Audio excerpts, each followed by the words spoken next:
My name is Watson, and I live in a small quiet town where everyone knows each other. I enjoy hosting dinner parties at my house and bringing friends together for good food and conversation. It was a warm summer evening when I decided to host another dinner party, inviting my closest friends. I had no idea that this night would turn into a mystery that still haunts me. I spent the entire day preparing for the party. The table was set with my best dishes, and the house smelled of roasted chicken and freshly baked bread. The sun was setting, casting a warm glow through the windows as my friends started to arrive. Sarah, Mark, Lisa, and John were all there, along with a new friend, Tom, who had recently moved to town. Tom was a bit of a mystery. He was quiet and reserved, but I thought it would be nice to include him in our group. He seemed happy to be invited, and I hoped he would enjoy the evening with us. We all gathered around the table, laughing and sharing stories as we ate.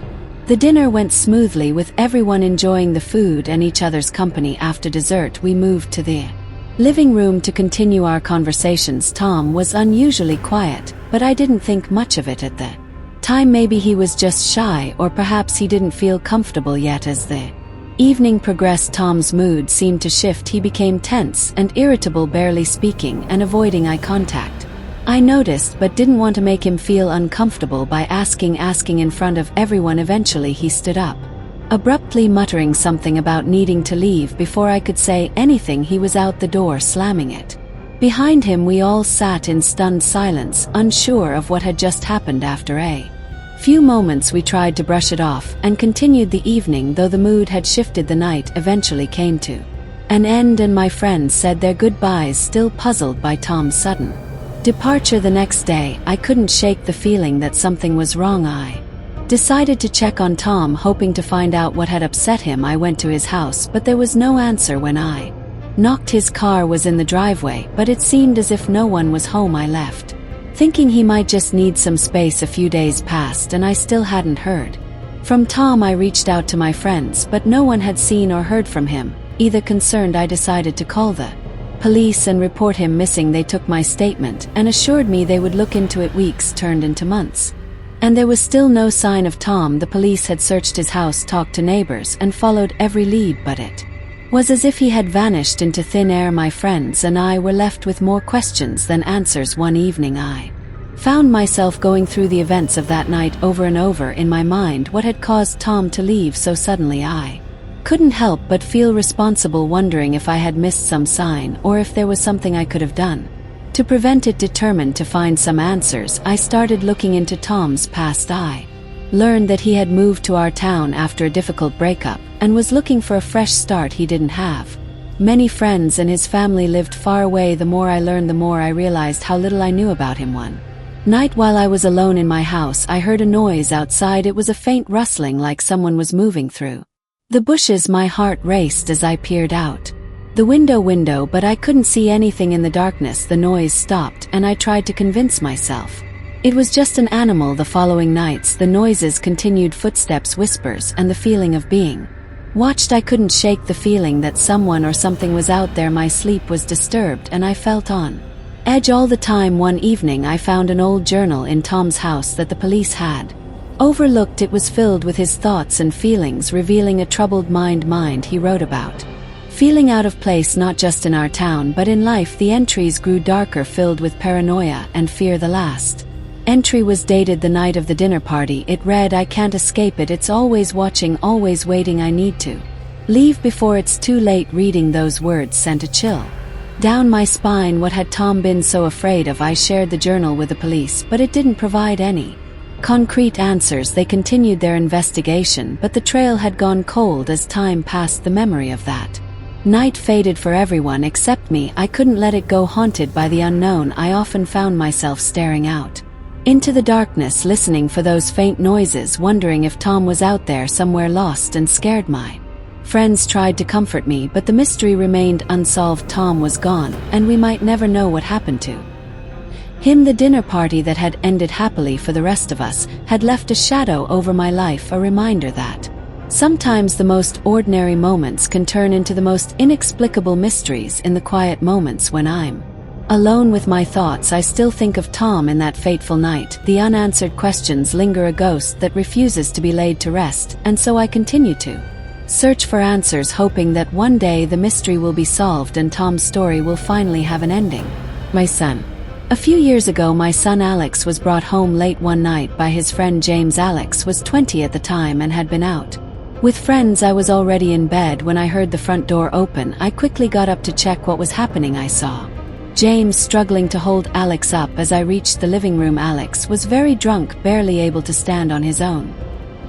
His clothes were disheveled and his eyes were half closed. James was a tall, muscular young man who seemed to handle Alex's weight easily. Sorry about this, James said, his voice steady. Alex had a bit too much to drink. I nodded, my concern for my son overshadowing any frustration I might have felt. Let's get him to his room, I said, moving to help. Together we managed to get Alex up the stairs and into his bed. He mumbled incoherently, his head leaned to the side. I pulled off his shoes and tucked him in, hoping he would sleep it off and feel better in the morning. James watched for a moment before turning to leave. Thanks for bringing him home, I said, feeling more relieved now that Alex was safe. No problem, James replied with a small smile. I'll check on him tomorrow. With that, James left, and I went back to my room hoping for some sleep. The next day, Alex was groggy but otherwise fine. He didn't remember much from the previous night, just that he had been out with friends and had too much to drink. Life went on as usual, and I didn't think much more about that night. A year later, everything changed. One evening, I was watching the news when a breaking story caught my attention. The reporter was standing in front of a hotel describing a horrific crime that had taken place. My heart sank as I listened.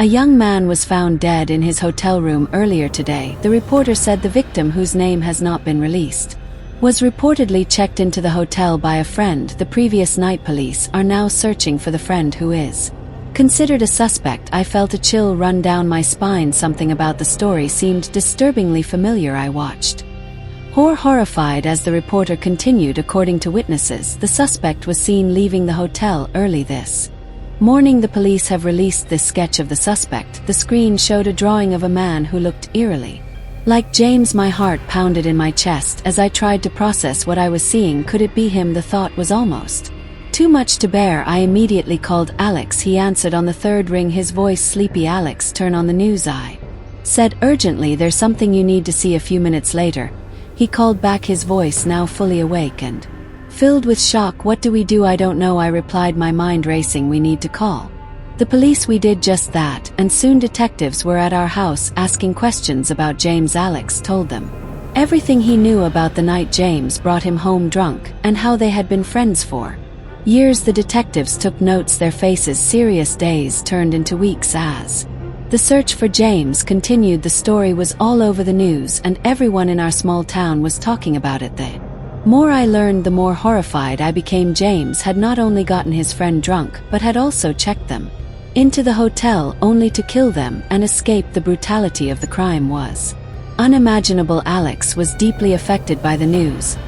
He couldn't believe that his friend, someone he had trusted, could do something so terrible. He became withdrawn, spending most of his time in his room. I tried to comfort him, but there were no words that could make the situation better. One night, a few weeks after the news broke, Alex and I were sitting in the living room. The house was quiet. The only sound was the ticking of the clock on the wall. Alex was staring at the floor, lost in thought. Mom, he said, finally breaking the silence, do you think I could have been next? The question hung in the air, heavy and terrifying. I didn't know what to say. The thought had crossed my mind too many times, and it was something I tried to push away. I don't know, Alex, I said softly, but you're safe now, and that's what matters. The police eventually found James. He had fled to a neighboring state and was hiding out in a rundown motel. His capture brought some relief, but the scars he left behind were deep. The trial was long and painful, with details of the crime coming to light that were almost too much to bear. In the end, James was convicted and sentenced to life in prison, but for Alex and me, life would never be the same. The fear and betrayal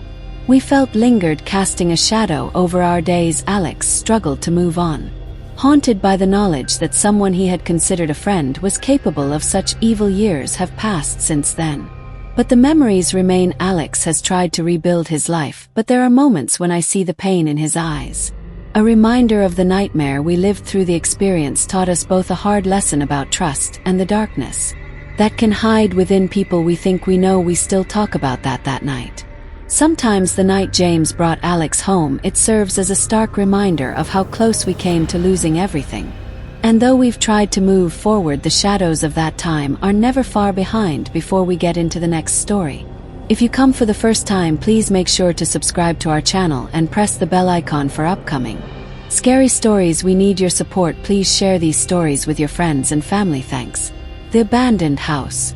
Last September, my friends and I decided to go for a night drive. We were bored and wanted an adventure. It was a cold, clear night, and the moonlight made the empty roads look mysterious. There were 4 of us in the car: me, Alex, Sam, and Jenny. We drove aimlessly, laughing and playing music, but soon the conversation turned to ghost stories. Someone mentioned an old abandoned house at the edge of town. We should go there, Sam suggested with a grin. The idea was thrilling and scary at the same time. We all agreed, and Alex, who was driving, turned the car in the direction of the house. The roads became narrower and bumpier as we got closer. Tall trees lined the path, their branches looking like twisted fingers in the moonlight. Finally we saw it, the old abandoned house. It stood at the end of a long gravel driveway surrounded by overgrown bushes and tall grass. The house was large, with broken windows and a sagging roof. It looked like it had been empty for years. The car's headlights cast eerie shadows on the walls, making the house look even scarier. We parked the car a little way down the road, not wanting to draw attention to ourselves.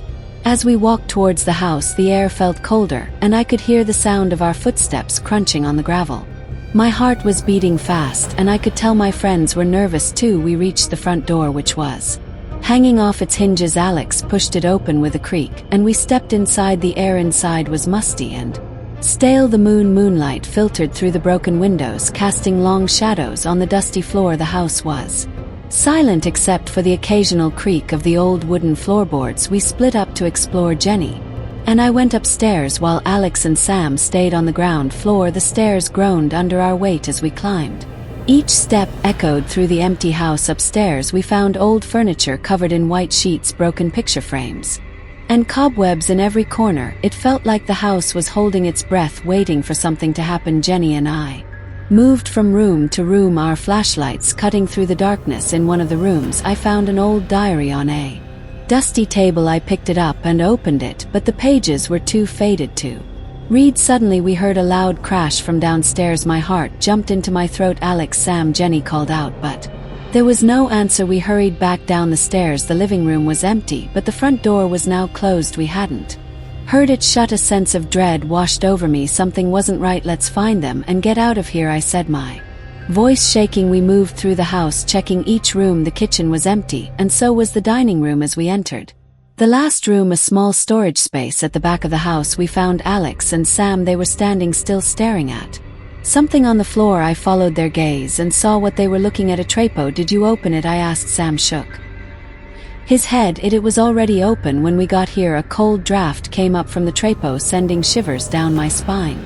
Darkness below seemed to swallow the light from our flashlights. Against my better judgment, we decided to go down. The narrow wooden ladder creaked as we descended into the basement. The basement was damp and cold.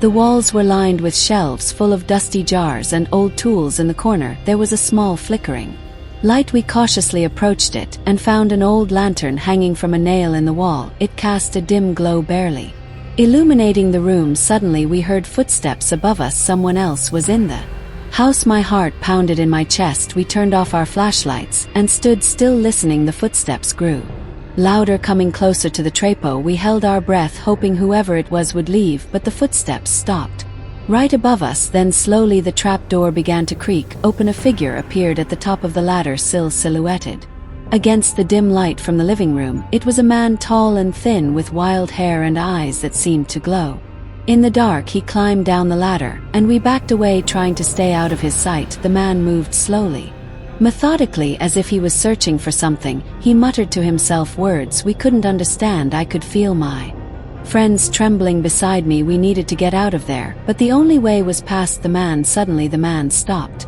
and turned his head, looking directly at us. His eyes locked onto mine, and a cold smile spread across his face. He started walking towards us, and panic set in. We bolted for the ladder, scrambling up as fast as we could. Alex went first, followed by Jenny, then me, and finally Sam. As we reached the top, the man grabbed Sam's ankle, pulling him back.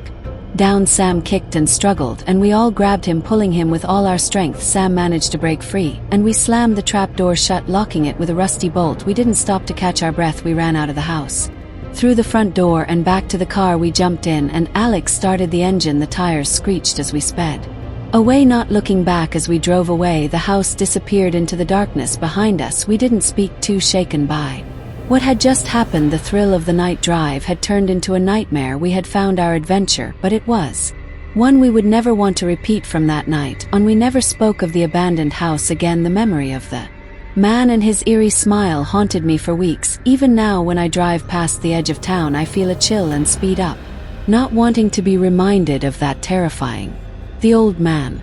Night. I worked the night shift at a quiet gas station in New Hampshire. The job was simple. My duties included stocking shelves, cleaning, and handling the register. The nights were usually calm, with only a few customers stopping by to fill up their tanks or grab a snack. One night, as I was preparing to close up, I noticed the air felt different. There was a strange stillness, as if the world was holding its breath. I shrugged it off, thinking it was just my imagination. As the clock neared midnight, an old car pulled up to the pump. Out stepped an elderly man wearing khakis and a button-down shirt. His white hair was neatly combed, and he moved with a slow, deliberate grace. He walked into the store, and I greeted him with a smile. "Good evening, sir. How can I help you?" I asked. He nodded politely and walked around the store, browsing the shelves. I went back to my tasks, wiping down the counter and straightening the magazines. After a few minutes, he approached the counter with a small bottle of water and a pack of gum. "Will that be all?" I asked, ringing up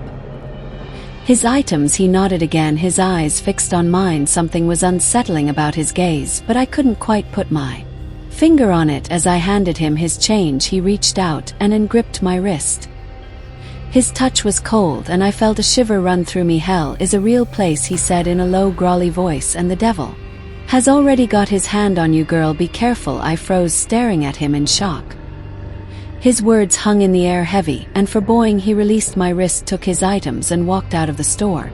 Without another word, I watched him drive away, the taillights of his car disappearing into the darkness. For a moment I stood there, my heart pounding in my chest. His words echoed in my mind, sending chills down my spine. I tried to shake off the feeling and went back to my work, but the unease lingered. I finished my shift and locked up the store, but I couldn't stop thinking about the old man. His warning played over and over in my head, and I couldn't help but feel a sense of dread. What did he mean? Why did he say that to me? As I drove home, I kept glancing in my rearview mirror, half expecting to see the old man's car following me. The night seemed darker than usual, and every shadow felt menacing. When I finally reached my apartment, I quickly locked the door behind me and checked all the windows. That night I had trouble sleeping. Every creak and groan of the building made me jump, and I couldn't shake the feeling that someone was watching me. The old man's warning haunted my dreams, and I woke up several times in a cold sweat. The next day I told my coworker about the encounter. He laughed it off, saying the old man was probably just crazy, but I couldn't shake the feeling that there was something more to it. I felt a heavy weight on my chest, as if a dark cloud was hanging over me. Days turned into weeks, and the memory of the old man's warning started to fade. Life went on as usual, but I couldn't help but feel a sense of unease every time I worked the night shift. One night, as I was restocking the shelves, I heard a faint whisper. I turned around, but there was no one there. I shrugged it off as my imagination and went back to work, but the whispers continued, growing louder and more insistent. They seemed to come from all around me, and I couldn't make out the words. I tried to ignore it, but the feeling of dread grew stronger. I felt a chill in the air, and my heart started to race. I looked around the store, but there was nothing out of the ordinary. The lights flickered for a moment, casting eerie shadows on the walls. Suddenly I felt a cold hand on my shoulder. I spun around, but there was no one there. My breath came in short gasps, and I felt a surge of panic. The whispers grew louder, filling my ears with their insistent murmur. I ran to the front of the store and grabbed my phone, dialing my coworker's number with trembling fingers. The phone rang and rang, but there was no answer. I glanced at the clock. It was almost midnight. The memory of the old man's warning came rushing back, and I felt a sense of terror grip my heart. Just then the door chime rang, and I turned to see a figure standing in the doorway. It was the old man, his eyes fixed on mine. He walked slowly towards me, his footsteps echoing in the empty store. "Hell is a real place," he said, his voice sending chills down my spine. And the devil has already got his hand on you, girl, be careful. I backed away, my heart pounding in my chest. The old man's gaze was intense, and I felt a wave of fear wash over me. He reached out and touched my wrist, his grip cold and unyielding. Be careful, he repeated, his voice a whisper. I felt a surge of panic and pulled away, stumbling backward. The old man's eyes seemed to bore into my soul, and I felt a sense of impending doom. I turned and ran out of the store, not stopping until I reached my car. I drove home in a daze, the old man's warning echoing in my mind. I couldn't shake the feeling of dread, and I felt a heavy weight on my chest. When I finally reached my apartment, I locked the door and collapsed on the couch, my heart racing. That night I couldn't sleep. The old man's words haunted me, and I felt a sense of terror that I couldn't explain. The next day I called in sick and stayed home, too afraid to go back to work. I never saw the old man again, but his warning stayed with me. The memory of that night still sends chills down my spine, and I can't shake the feeling that something dark is watching me. I don't know if the old man was crazy or if his warning was real, but I'll never forget the fear I felt that night at the gas station. The farmhouse. My name is John, and I enjoy taking my family on little adventures. We live in the city, so sometimes we like to escape to the countryside. One summer I rented an old farmhouse on Airbnb. It looked perfect, big yard, old charm, and even a pool. It was a great spot to relax and unwind for a weekend. We arrived on a sunny Friday afternoon. My wife Julian and our 2 kids Liam and Zoe were excited. The farmhouse stood at the end of a long gravel road surrounded by trees. It had a wide porch with creaky wooden steps, and the inside was full of antique furniture and old pictures. It felt like stepping back in time. After unpacking, we decided to spend the evening by the pool. The kids splashed around while Julian and I sat on the edge, dipping our feet in the cool water. The air was fresh, and the only sounds were the kids' laughter and the gentle rustling of leaves. As night fell, we set up some lights around the pool and had dinner outside. The stars were bright and everything seemed perfect, but then I heard a crunching sound like someone walking on dry leaves. I looked around, but it was dark beyond the reach of our lights. Julian noticed my concern. Did you hear that? I asked. I'm sure it's just an animal, she replied, trying to sound calm, but the sounds continued and they seemed to be getting closer. I told the kids to get out of the pool and go inside. We gathered our things quickly, and I locked the door behind us. Inside, the house felt safe, but I couldn't shake off the feeling that something was wrong. I checked all the windows and doors, making sure they were locked. Julian and I put the kids to bed, and I kept a flashlight in my phone nearby. Hours passed and the house was quiet. Just as I started to relax, there was a loud knock at the door. My heart jumped. I grabbed the flashlight and looked through the peephole. A man stood outside wearing a police uniform. Open up, it's the police, he called out. I hesitated. Why would the police be here at this hour? I decided to call out through the door. Why are you here? I asked. There's been a report of suspicious activity. Please open the door, he replied. Something didn't feel right. His voice was calm, but there was an edge to it. I decided to call the local police station to verify. As I dialed, the man outside knocked again, harder this time. Open the door now, he shouted. The dispatcher at the police station answered, and I quickly explained the situation. They said they hadn't sent anyone to our location and advised me to stay inside and lock everything. They were sending real officers to our address. Fear gripped me. I told Julian to take the kids and hide in one of the bedrooms. I could hear the man outside trying the door handle. I went to the living room and turned off all the lights, peeking through the curtains. More figures were moving around outside. Minutes felt like hours as we waited. The knocking continued, and the man claimed to be the police, demanding we open the door. I knew he wasn't telling the truth. My phone buzzed. The real police were almost there. Suddenly the fake officer started banging on the windows, trying to find a way in. I held my breath, hoping they wouldn't break the glass. Finally I saw the flashing lights of a police car coming down the long driveway. The figures outside scattered into the woods.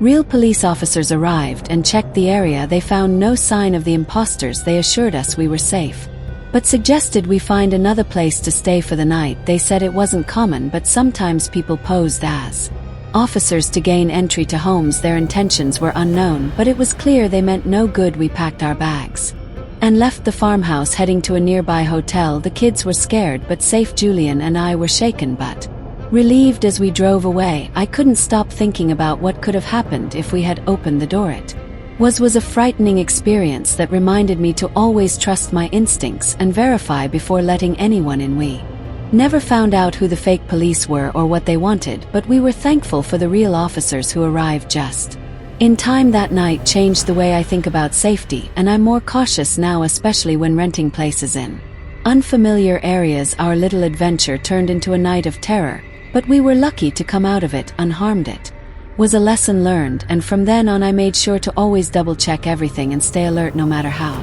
safe a place seemed. In 2016, I had a strange experience that still haunts me. It was a Saturday night, and I was feeling exhausted after a long week of work. I decided to go to bed early, hoping to catch up on some much-needed sleep. My small apartment was quiet, with only the occasional hum of the refrigerator breaking the silence. I crawled into bed around 9 p.m., pulling the covers up to my chin. I closed my eyes and soon drifted off into a deep sleep. My dreams were vivid, filled with strange and unsettling images, but I couldn't wake up. It felt like I was trapped in my sleep, unable to move or open my eyes. When I finally woke up, it was still dark outside. I reached for my phone on the nightstand to check the time. It was 3:33. I groggy sat up in bed, rubbing my eyes. As I looked around the room, I noticed something that made my heart race. There was another bed in my room right next to mine. I was sure it wasn't there when I went to sleep. My apartment was small, just a one-bedroom unit, and there was no space for an extra bed. I blinked several times, thinking my eyes were playing tricks on me, but the bed was still there.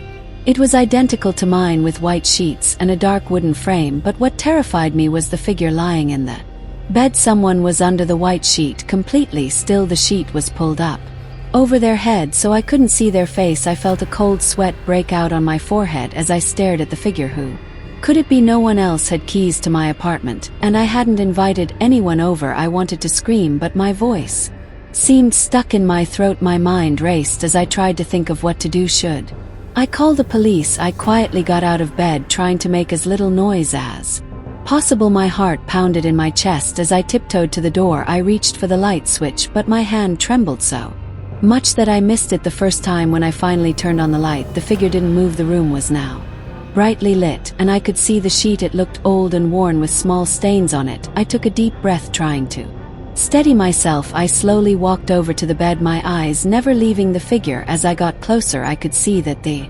sheet was thin, almost transparent. I could make out the shape of the person's body underneath, but their face was still hidden. My hand shook as I reached out to touch the sheet. Just as my fingers brushed against the fabric, the figure moved. I jumped back, my heart racing. The figure sat up slowly, the sheet still covering them. They turned their head towards me, and I could feel their eyes on me, even though I couldn't see them. I was frozen with fear, unable to move or speak. The figure stood up, still wrapped in the sheet. They were tall, taller than anyone I knew. They took a step towards me, and I finally found my voice. "Who are you?" I whispered, my voice barely audible. The figure didn't respond. They just stood there silently watching me. I backed away, my mind racing with fear. I had to get out of there. I turned and ran towards the door, my hands fumbling with the lock. I could hear the figure's footsteps behind me, slow and deliberate. I finally managed to unlock the door and ran out into the hallway, slamming the door behind me. I didn't stop running until I was outside. The cool night air hitting my face, I leaned against the building, trying to catch my breath. My mind was spinning with questions. Who was that? How did they get into my apartment? I knew I couldn't go back in there alone, so I called the police. When the officers arrived, I explained what had happened. They looked at me with concern and asked me to wait outside while I checked the apartment. I paced back and forth, my heart still racing. After what felt like an eternity, the officers came back out. "There's no one in there," one of them said. "We checked every room. Are you sure you weren't dreaming?" I knew what I had seen, but I didn't argue. I thanked the officers and watched as they drove away. I stood there for a long time, staring up at my apartment window. Finally, I gathered the courage to go back inside. The extra bed was gone, and there was no sign of the figure. Everything was exactly as it had been before I went to sleep. I checked all the doors and windows, but they were all locked. I felt a chill run down my spine as I realized that whoever or whatever had been in my room had vanished without a trace. I didn't sleep for the rest of the night. Sitting on the couch with all the lights on, the experience left me shaken, and I still don't have an explanation for what happened. I moved to a new apartment soon after, hoping to leave the memory behind. But sometimes late at night I still feel like someone is watching me, and I can't help but wonder if the figure in the white sheet will ever The graveyard shift.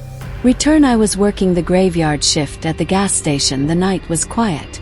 And I was halfway through my shift. The store was empty except for the hum of the refrigerators and the soft buzz of the overhead lights. I was stocking some shelves when I heard the chime of the door. A woman entered holding a young boy's hand. They both looked scared. The woman's clothes were torn, and her face was strewn with tears. The boy clung to her side, his eyes wide with fear. She approached the counter, her voice shaky. "Can I use your phone?" I nodded and handed her the store phone. As she dialed, I noticed her hands trembling. The boy stayed close to her, looking around nervously. I couldn't imagine what they had been through. The woman spoke softly into the phone, her words rushed and urgent. I tried not to eavesdrop, but couldn't help catching fragments of her conversation. She was trying to reach someone for help. After the call, she asked if they could stay in the store for a while. I could see she was desperate. Of course, I said, "You can stay as long as you need." I offered them some free drinks and snacks. The woman's face softened a bit, and she thanked me. They sat in a corner, the boy munching on a candy bar while the woman sipped a bottle of water. I kept an eye on them, making sure they felt safe. The night dragged on, and the unease in my stomach grew. I didn't know what had happened to them, but it was clear they were running from something or someone. An hour passed. The door chimed again, this time more aggressively. A man stormed in, his face twisted with anger. "There you are," he shouted, making a beeline for the woman and the boy. The woman shrank back, pulling the boy closer. "So you need to leave," I said, trying to keep my voice steady. I stepped between him and the woman. "Get out of my way," he roared. "She's coming with me." He tried to push past me, but I held my ground. The woman was crying now, clutching her son protectively. "Sir, I'm calling the police," I warned. My heart pounded in my chest as I reached for the phone. The man's eyes flashed with rage, and he lunged at me, knocking the phone out of my hand. It clattered to the floor, but I managed to grab it and dial 911. "Help, we need police." At the gas station on Elm Street, I shouted into the phone. The dispatcher assured me that help was on the way, but it felt like an eternity before I heard the sirens. The man continued to shout, trying to drag the woman out of the store. I stood in his way, hoping to buy time. The boy was crying now, his face buried in his mother's side. Finally, the police arrived. 2 officers burst through the door, guns drawn. "Step away from them," one officer commanded. The man hesitated, then raised his hands, his face still contorted with anger. The officers moved quickly, handcuffing him and escorting him out to the squad car. The woman collapsed onto a chair, sobbing with relief. The boy held on to her, still frightened but visibly relieved that the man was gone. One of the officers stayed behind to talk to the woman. She explained that the man was her boyfriend and had been abusive. She had finally managed to escape with her son, seeking refuge in the gas station. The officer assured her that she was safe now and that they would help her find a place to stay. I felt a wave of relief wash over me. The situation had been terrifying, but I was glad I could help. The woman thanked me repeatedly, tears of gratitude in her eyes. I told her it was no problem, just glad she and her son were safe. The police took the man away, and the officer stayed with the woman until a social worker arrived. They arranged for her and her son to stay at a safe house for the night. As they left, the woman turned to me one last time. "Thank you," she said, her voice filled with emotion. I nodded, watching as they walked out into the night, finally safe from harm. The store was quiet again. The only sound was the hum of the refrigerators and the buzz of the lights, but the night felt different. Now I had faced something terrifying and helped someone in need. The graveyard shift had never felt so important.